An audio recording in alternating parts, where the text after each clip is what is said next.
dowladda Kenya ayaa walaac xooggan ka muujisay ciidanka gumaan tooska Soomaaliya ee loo yaqaan danab kuwaas oo howlgalo ka fuliyay meel aad uga fog caasimadda Soomaaliya. Wargeyska The Star ee Kenya iska leedahay ayaa daawacay in ay Kenya ka feejignaan doonto ciidamadaasi, wuxuuna wargeysku ku tilmaamay ciidamada danab ciidamada aad u tayo wanaagsan ee Soomaaliya. sidoo kale waxaa la sheegay inay wateen diyaarado aan la garanayn meel ay ka keeneen. maalmihii u dambeysay meelo waaweyn bay kala wareegeen al-shabaab. ma la isdhihi karaa dhegayste iyo daawad la isdhihi karaa Kenya inay hoos ka taageeraysa al-shabaab, sidoo kale ay ka xuntay dowladda u dhalatay Soomaaliya ciidanka awoodda badan ee la sheegay.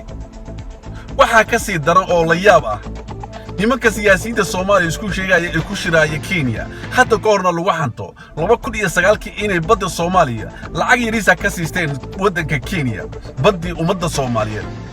haatanna ee shirar waaweyn ee dowladda Soomaaliya lagu burburinayo lagu qabsanayo waddanka Kenya oo la sheegay inay xitaa u galaan meesha loo yaqaan State House ee laga xukumo dowladda Kenya in ay la kulmeen madaxweynaha Kenya si qarsoon.